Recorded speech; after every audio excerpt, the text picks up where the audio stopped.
Hello and welcome to the YouTube channel of Motor India and Aftermarket and Service. Today we have Mr. Pramod Nanjundaswamy. He is the Global Delivery Head of Automotive and Mobility of Cyient. Pramod, welcome to the show. Thank you for your time. Thank you. It's a pleasure. What exactly is Cyient doing? How does it play the role of SDVs in the ecosystem? Cyient is a listed company born out of India. We are a 34-year-old company, and even history with automotive customers are also 30 plus years. And we basically enable our, whether it is Tier-1s or OEMs, in creating the SDV platform for their vehicles or for their product, right? Either enabling it from a hardware platform, which hardware to be chosen, which chipset to be chosen, right? Benchmarking, that's where it starts. Then building the software platform, whether it is building a hypervisor or building a service-oriented architecture, choosing those components, and as well as building the backend. In the end, it has to have an upgradability element to it, whether it's cloud and the backend system needed to upgrade the software, more like a factory model, software factory model. How that whole value chain works, how does that whole factory model work, enabling a client from that standpoint. Both solutioning as well as talent. Can you throw a little more on this software factory model? So I think for anybody, right, you have a mobile and you keep downloading the apps, you keep updating your the Android version or iOS version on the mobile. That means you are updating the entire software element while keeping probably the only bootloader part, which loads the software and updates constant. Similarly, the SDV as a concept it's more like upgradability and enabling the features, and that gets controlled through a central element, right, in a remote way. And you need to have that entire backend built, and that's where some of this plays a larger role, where you host, how do you host, how are those modules being hosted on the cloud, as well as what are those elements within the vehicle, how does that whole value chain works in an upgradability standpoint.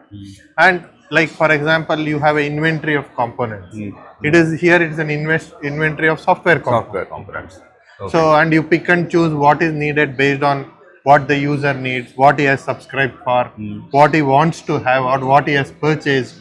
You download that and you enable it in the vehicle.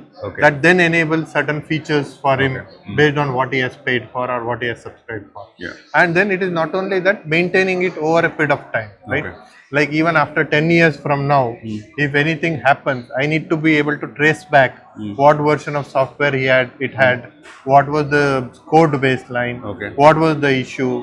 Now how do I go back, debug that issue, fix it, and then upgrade it back. So all this needs to be maintained from a version control standpoint. So that means the car should have a processor with a huge capability, because it needs to Correct. That's where the architecture also comes in. Earlier it used to be like 100 different ECUs. Now it is zones. Now it is zonal, and some companies are even moving towards central compute, which is like a single or a dual kind of a HPCs, which is HPC. So that architecture depends on which OEM. But more or less everything is less than 10 ECUs, and that's where the compute power comes in. And that's where the architecture, which sensors, which actuators, how this architecture, and how the entire software element plays a role. That becomes the key aspect. So with SDVs, I think the vehicle will stay young at heart, though it becomes old. How this concept will influence the aftermarket? I think that's where the aftermarket will also need to evolve. For example, earlier aftermarket, you change, if a problem happens, you change a component. Here you go, if a problem happens, you have to upgrade the software. Or instead of going and purchasing an aftermarket fitment, right, it could be as simple as a camera being installed for SDV, or changing my speakers or whatever, right? So which you used to purchase as a component. Here you go and buy a app. That way you download, and that enables certain features. And even debugging, diagnostics, right, would be more remote rather than actually in the vehicle, because everything it's more or less a digital world. You have already created a digital twin of the vehicle, so you know what is happening. You can read the element. So sitting from a remote aspect, you can still debug, and somebody you can guide him even if he's not so technically strong or equipped person. From a remote, you can still guide him and he can follow the instruction.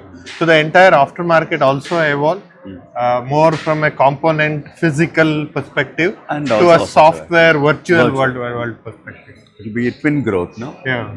Great. How about, throw a little more light on the evolution of SDVs in India. What is happening Yeah, I think first step was majorly taken by Mahindra's, right? So the with the recent BE6? Born EV Born EV. platform EV that they launched, that is more on a SDV. SDV concept with the zonal architecture model.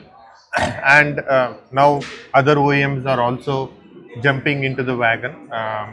Other Indian as well as global OEMs trying to bring those SDV concept.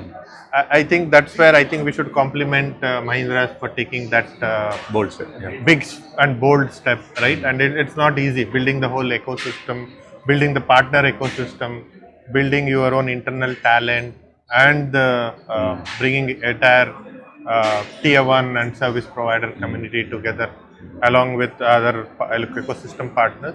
So now I think they have set up benchmark saying that it's possible, it's doable.